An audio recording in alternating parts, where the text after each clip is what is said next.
So do you remember the guitar? Is it even cool anymore? So I can tell you exactly when the guitar first clicked for me, and it was when I was 13 years old and I saw Elvis Presley and Jailhouse Rock for the first time. I had a broken cheekbone from baseball and couldn't do a damn thing, but watching Elvis Presley for the first time was like lightning in a bottle.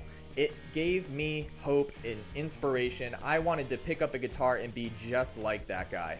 He just oozed charisma and it just did something to me. You know, think back with me for a moment. Picture the 70s, the 80s, and even the 90s. The guitar wasn't just an instrument, it was an icon.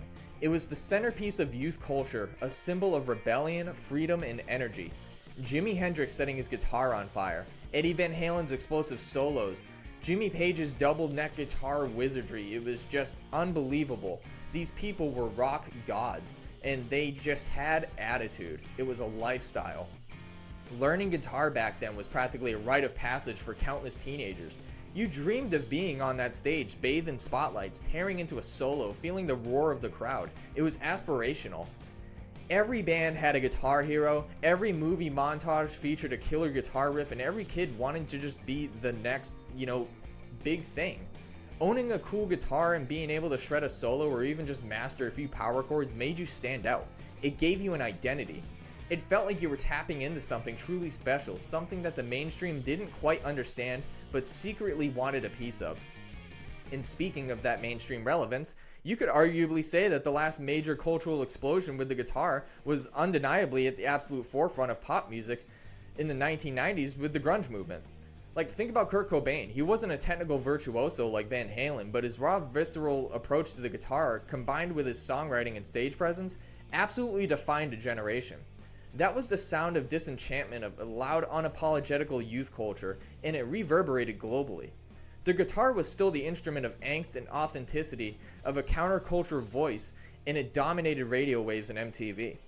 But after that, the tide began to turn. So if that was the golden age and the 90s were perhaps its last great hoorah in the mainstream, what happened next?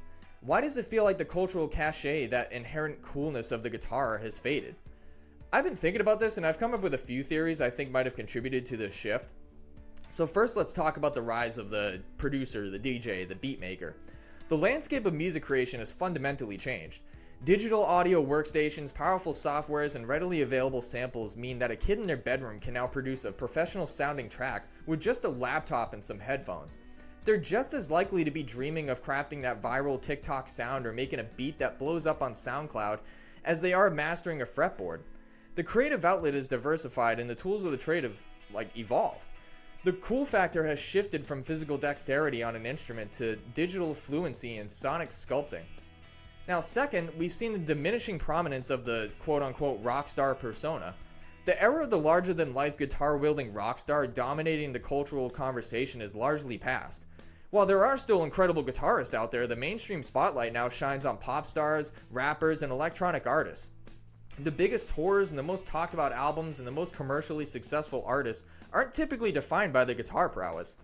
The cultural narrative has moved on, and with it the aspirational role model for aspiring guitarists has become less visible, less omnipresent. Now my third theory is what I like to call accessibility paradox. Paradoxically, learning the guitar is easier now than it's ever been. Think about it. You got YouTube tutorials for every song imaginable, endless online tabs and chord charts, affordable practice amps and guitars, and even apps that teach you at this point. This incredible accessibility is fantastic for learning, but perhaps it's inadvertently stripped away some of the instrument's mystique. When everybody can pick up a guitar and learn a few chords relatively quickly, doesn't it make it lose a little bit of its specialness? You know what I mean? It's less about being a rare, almost mystical skill passed down through generations of blues legends and more about it just being another hobby. It's like learning to ride a bike. Everybody can do it, but it doesn't make you cool. And fourth, the aesthetics and visuals of cool have drastically changed. What looks cool on social media today? A perfectly choreographed dance, a highly edited short form video with a clever transition, a quirky fashion statement, or an elaborate makeup tutorial.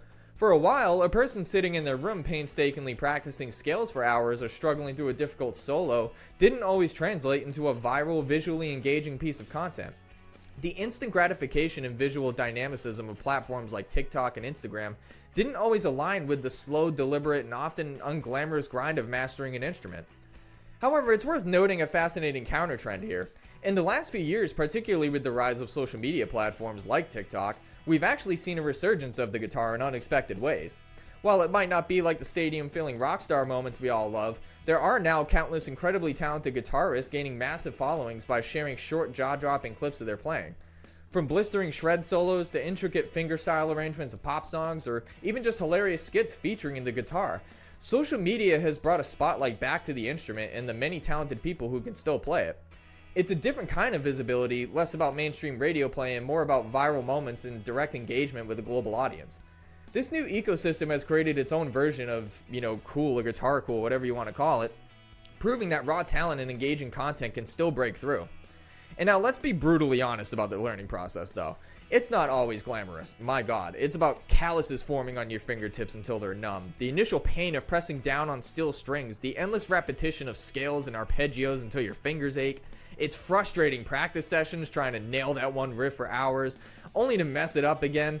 It's months and even years of dedicated and often solitary effort before you even sound remotely good, let alone ready for a stage.